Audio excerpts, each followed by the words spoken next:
Je suis confronté à des appels à la police à cause d'un malentendu qu'une camarade de classe a eu au sujet de mes bleus. Et maintenant elle doit changer de classe et en subir les conséquences. J'ai 19 ans et je suis dans un programme de soins infirmiers. Nous faisons beaucoup d'examens physiques les uns sur les autres pour nous entraîner, ce qui implique de porter des shorts et des débardeurs. Il est important de préciser que je suis aveugle d'un œil de manière permanente. Donc je me cogne souvent contre des murs, des portes, des rampes, des plantes, des gens, des animaux, enfin bref, tout, comme tu peux t'en douter. Je suis couverte de bleu 90% du temps, surtout du côté où je suis aveugle.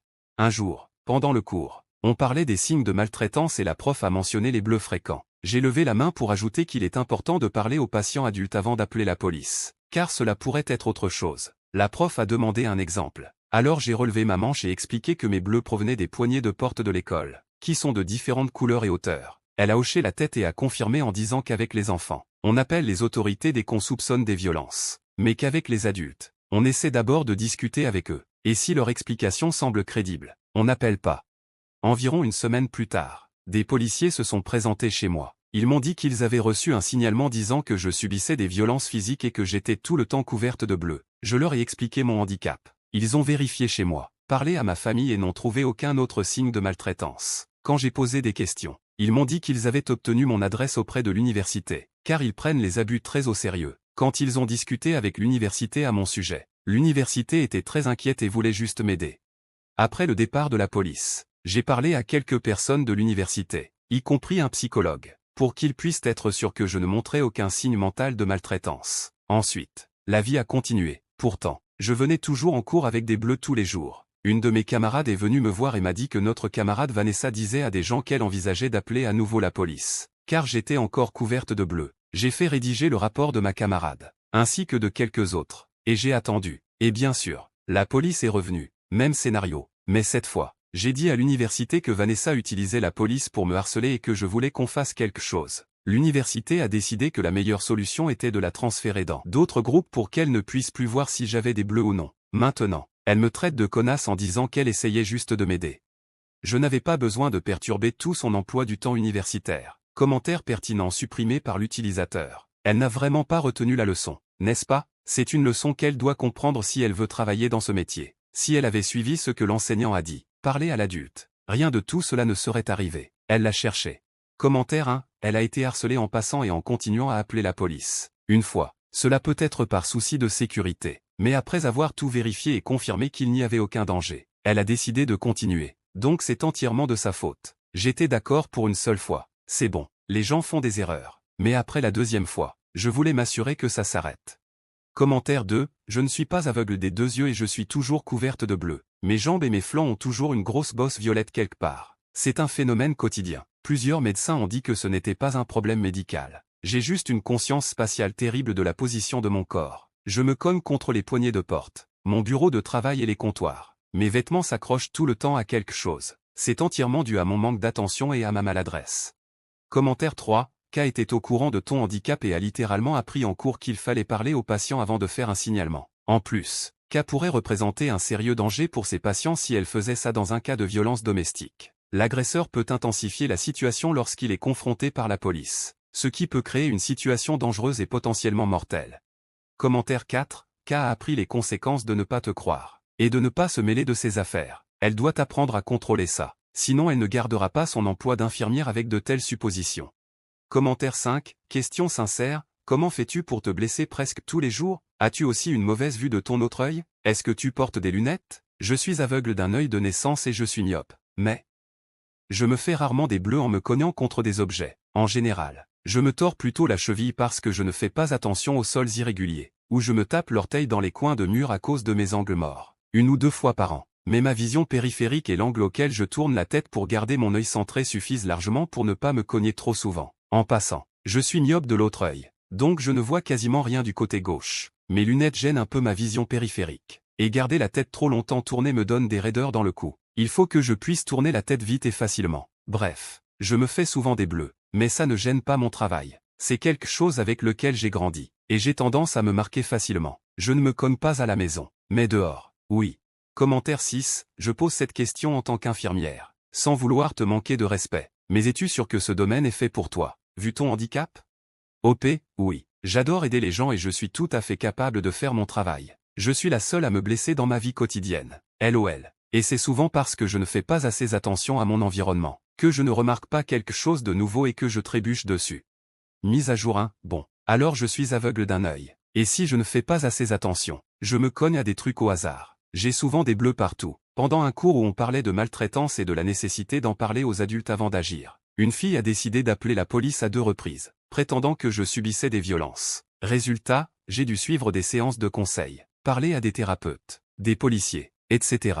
Jusqu'à ce que tout le monde soit convaincu que je n'étais pas maltraité. Bref, ça fait un moment depuis ce poste. Et j'ai des nouvelles importantes à propos de cette fille. Je l'avais appelée K dans l'autre histoire. Donc on va garder ça. J'avais réussi à la faire retirer de mes travaux pratiques. Mais on partageait toujours des cours théoriques. Je pensais que tout allait bien maintenant et qu'elle me laisserait tranquille. Mais je me trompais. Non seulement elle répandait des rumeurs comme quoi j'étais maltraité, mais elle a de nouveau appelé la police. Apparemment plus d'une fois. Les 2 fois précédentes, les policiers avaient parlé d'un signalement de maltraitance. Cette fois, ils ont parlé de le signalement. Quand j'ai demandé combien de signalements il y avait, ils m'ont dit qu'il y en avait plusieurs. Je ne sais pas si d'autres personnes de la classe ont appelé ou si elle a fait appel à sa famille. Mais je n'en sais rien. Ils ne pouvaient pas me dire qui avait appelé à cause des règles de confidentialité, pour éviter que les agresseurs ne s'en prennent aux personnes qui signalent. Apparemment, mon université avait essayé d'arrêter les choses lorsque les policiers sont venus leur parler. Mais j'ai dû vérifier quand même. Donc ils sont venus après avoir parlé à l'université de toute façon. Et encore une fois, on a fait le même cinéma. Je leur ai dit que j'avais l'impression que quelqu'un utilisait la police pour m'harceler. Et les flics ont pris ça au sérieux. Ils ont dit que plus personne ne viendrait et que toute personne appelant à nouveau aurait son nom noté. Et si elle appelait après avoir été avertie, elle serait accusée de harcèlement. Bon, ça, c'était il y a environ une semaine.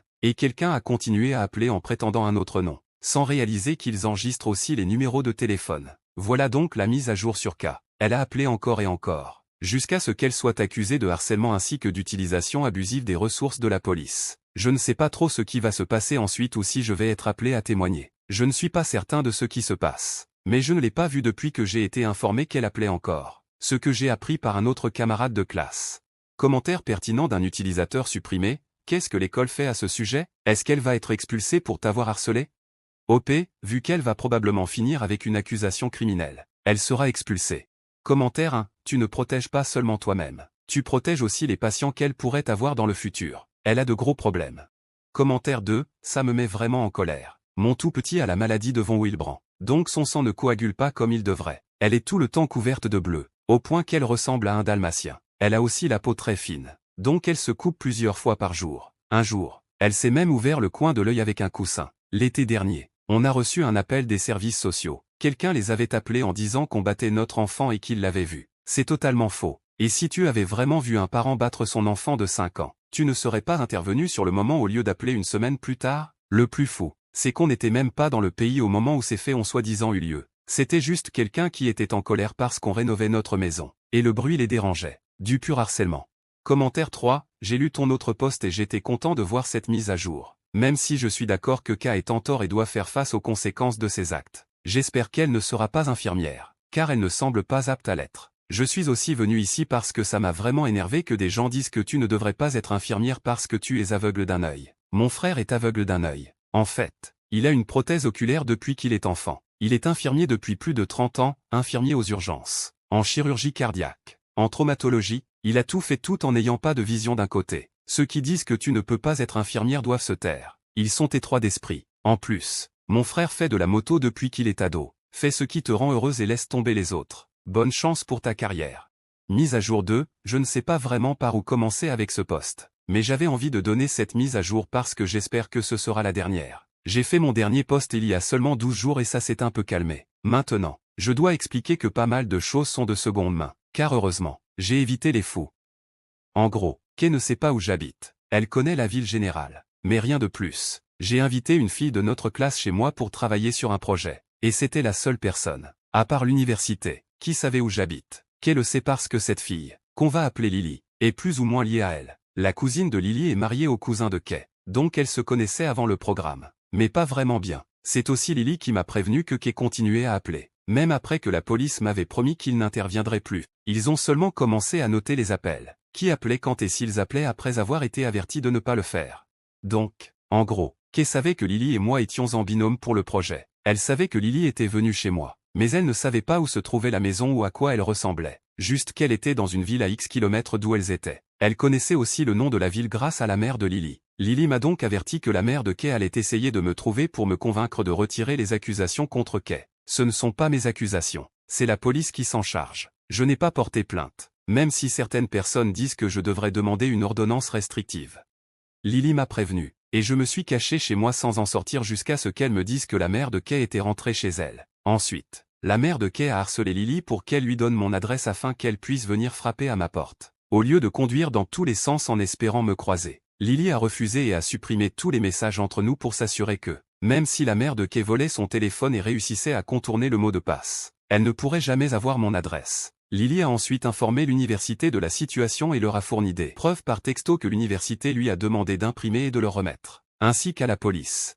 Désormais, la sécurité de l'université surveille la voiture de la mère de Kay, et elle a été informée que si je suis à l'école, on doit m'escorter de ma voiture à l'intérieur et vice-versa. On m'a aussi ordonné de garer ma voiture près des caméras jusqu'à ce que la situation se calme. Heureusement, je suis en stage clinique, donc je ne suis pas près de l'université. Kay a été expulsée avant les stages. Donc elle n'a aucune idée des cliniques où nous sommes envoyés, ni de celle où je me trouve. Si elle était restée plus longtemps, elle aurait eu accès à la liste des stages affichés pour la classe, indiquant où je suis et dans quelle partie du bâtiment. D'après Lily, la famille de Kay a été informée par la police que toute tentative de me contacter serait considérée comme du harcèlement. Je ne sais pas trop comment me sentir face à tout ça. La prochaine fois que je dois aller à l'université, c'est pour les examens, dans environ 3 semaines. J'espère donc que la famille de Kay ne s'accrochera pas à cette histoire jusque-là. En attendant, je suis en sécurité dans un bâtiment rempli de sécurité, avec des portes verrouillées et des endroits où me cacher. La direction du stage a aussi été informée de la situation.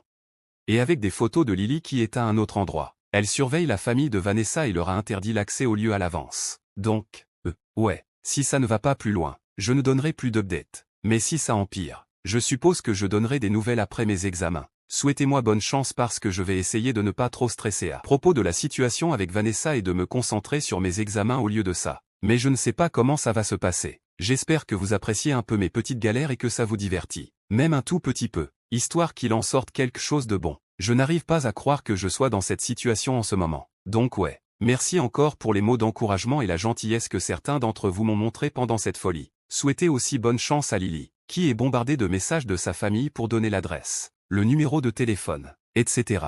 de la mère de Vanessa. Elle fait de son mieux pour tenir le coup tout en s'assurant que son téléphone reste toujours à portée de main, au cas où elle le laisserait ouvert par accident. Bref, j'espère que ce sera un au revoir définitif. Sinon, eh bien, rendez-vous dans 3 semaines pour une nouvelle mise à jour. Commentaire pertinent 1. Je ne comprends pas pourquoi il y a tant de drames avec Vanessa et sa famille. Mais qu'est-ce qui se passe pour qu'ils sentent le besoin de te harceler? As-tu envisagé une ordonnance restrictive? Réponse de l'auteur, salut. Je ne pense toujours pas qu'une ordonnance restrictive soit nécessaire, car elles ne servent vraiment qu'à éloigner les gens prêts à écouter. Et ce n'est pas vraiment le cas ici. Je prévois juste d'éviter la situation, de laisser la police et les tribunaux gérer ça et d'oublier que c'est arrivé. Commentaire pertinent 2, ça va trop loin. Qu'est-ce qui ne va pas avec cette femme? Et est-ce que toute sa famille est devenue folle? Non seulement ils te harcèlent, mais ils mettent ta famille en danger. Elle les accuse carrément de maltraitance, ce qui pourrait nuire à leur réputation et même leur coûter leur emploi selon leur domaine. C'est bien qu'ils te protègent, mais ce n'est toujours pas suffisant. Lily ne pourra pas te prévenir à chaque fois que cette femme sortira de chez elle, au cas où elle finirait par trouver où tu habites et viendrait te menacer. Tu devrais probablement installer des caméras à ta porte pour tout enregistrer. Quand tu dis qu'elle a été expulsée, tu veux dire de l'école? J'espère vraiment que ton université a compris à quel point le comportement de Vanessa était détraqué et qu'elle n'était pas apte à commencer une carrière dans ce domaine. Non seulement elle manque de bon sens, mais elle agit aussi de manière dérangée. Cibler quelqu'un comme ça, c'est inacceptable. Surtout sous le faux prétexte d'essayer d'aider. Si tu avais vraiment été victime de maltraitance, cette situation t'aurait probablement encore plus traumatisé. Réponse de l'auteur, salut. Donc oui, ma maison est déjà équipée de caméras, et Vanessa a été expulsée de l'école en attendant des charges. Si elles aboutissent, elle ne reviendra jamais. Son accès à tout a été suspendu, et elle est déjà pratiquement renvoyée. Ils attendent juste que les charges soient confirmées avant de prononcer l'expulsion. Merci de m'avoir suivi. Si vous n'êtes pas encore abonné, n'hésitez pas à le faire et à activer la cloche pour rester informé des histoires de vie choquantes qui se déroulent autour de vous.